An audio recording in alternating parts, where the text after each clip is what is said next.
Kestrel India સાથે શરૂઆત કરી જ ઘણા સારા નંબર્સ કંપની અહીંયા પોસ્ટ કર્યા છે। Q1 ની અગર વાત કરીએ તો કંપનીનો નેટ પ્રોફિટ જે છે એમાં વધારો થયો છે 47.3% વધી અને 206 કરોડ પર આપણને નફો આપણે જોઈ શકીએ છીએ। આવકમાં પણ વધારો થયો છે, આશરે 40% આવક વધી અને 1241 કરોડ પર પહોંચી છે આવક કંપનીની। એબિટા જે છે એમાં પણ 44.8%નો વધારો થયો છે અને એબિટા 197 કરોડથી વધી અને 286.1 કરોડ પર રહેતા જોવા મળ્યા છે।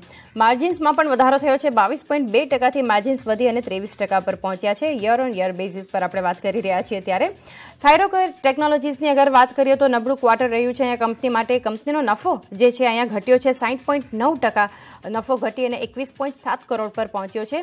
કંપનીની આવક પણ ઘટી છે, 22.4% આવક ઘટી અને 127.8 કરોડ પર પહોંચી છે। એબિટામાં પણ ઘટાડો થયો છે, આશરે 50% એબિટા જે છે ઘટ્યા છે અને 71.2 કરોડથી ઘટી અને 35.9 કરોડ પર પહોંચ્યા છે। માર્જિન્સમાં પણ એક શાર્પ ડિક્લાઇન આપણે જોઈ શકીએ છીએ, 43.2%થી માર્જિન્સ ઘટી અને 28.1% પર પહોંચ્યા છે। ઝોમેટોના નંબર્સ એકવાર જોઈ લઈએ આપણે। Q1ના જે પરિણામ આવ્યા છે, આવક કંપનીની જે છે એ 67% વધી અને 1413.9 કરોડ પર પહોંચી છે। એબિટા લોસ જે છે એ ઘટ્યો છે, 376 કરોડથી ઘટી અને 307 કરોડ પર જે છે ખાસ કરીને પહોંચ્યો છે। તો ખાસ કંપની અહીંયા જે છે ખોટ જે છે એની ઘટી છે, તો કંપની માટે એક સારી બાબત છે। નેટ લોસની વાત કરીએ તો એ પણ ઘટી છે અને 186 કરોડ પર પહોંચી છે, જે પહેલાં 360 કરોડ પર હતી। આની સાથે સાથે મેનેજમેન્ટ તરફથી અમુક રિસ્ટ્રક્ચરિંગને લઈને જાહેરાત જે આવી છે, નિવેદન આવ્યા છે, એના પર નજર કરીએ તો કંપનીનું કહેવું છે કે દરેક સેગમેન્ટ માટે એક અલગ સીઈઓની જે છે નિમણૂક કરવામાં આવશે।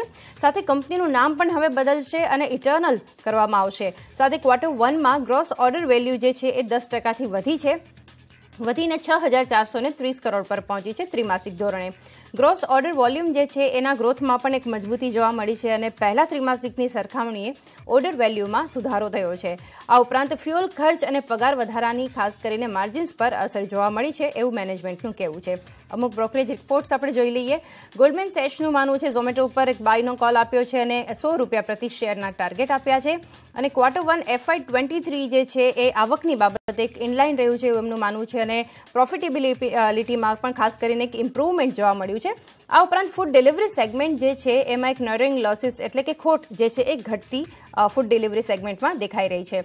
મોર્ગન સ્ટેનલીએ ઓવરવેટનો કોલ આપ્યો છે ઝોમેટો પર અને ₹80 પ્રતિ શેરના ટાર્ગેટ આપ્યા છે અને Q1 જે છે એમાં ઘણી એક સારી ક્વોલિટી જે છે એ દેખાઈ રહી છે અને MTUs જે છે હેલ્ધી વધારો થયો છે એમાં એવું એમનું માનવું છે અને એક સ્ટેડી અને ઇમ્પ્રુવિંગ AOVs જોઈ રહ્યા છે અને મોનેટાઇઝેશન પણ ઘણા સુધરી રહ્યા છે એવું માનવું છે અને આગળ જો સસ્ટેન અને સ્ટેડી એક્ઝિક્યુશન રહેશે આવનારા ક્વાર્ટર્સમાં તો અહીંયા રીરેટિંગ પણ આપણે જોઈ શકીએ છીએ ઝોમેટો પર।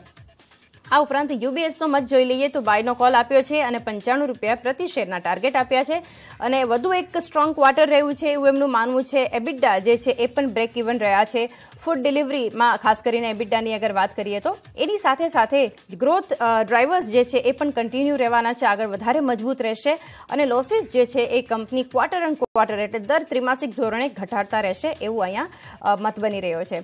મેક્સ લાઈફ ઇન્સ્યોરન્સના પરિણામ આપણે જોઈ લઈએ તો ન્યૂ બિઝનેસ પ્રીમિયમ જે છે એ 15% વધી અને 1,009 કરોડ પર પહોંચ્યા છે। ગ્રોસ રિટર્ન પ્રીમિયમ જે છે એમાં 18%નો વધારો થયો છે અને 4,103 કરોડ પર રહેતા જોવા મળ્યા છે। Value of new business VNB જે છે એમાં ખાસ કરીને 23%નો વધારો થયો છે અને 172 કરોડથી વધી અને 213 કરોડ પર રહ્યા છે વાર્ષિક ધોરણે। વેલ્યુ ઓફ ન્યૂ બિઝનેસ માર્જિન્સની અગર વાત કરીએ તો એ 21.1% પર પહોંચ્યા છે, જે પહેલા હતા 19.7% પર।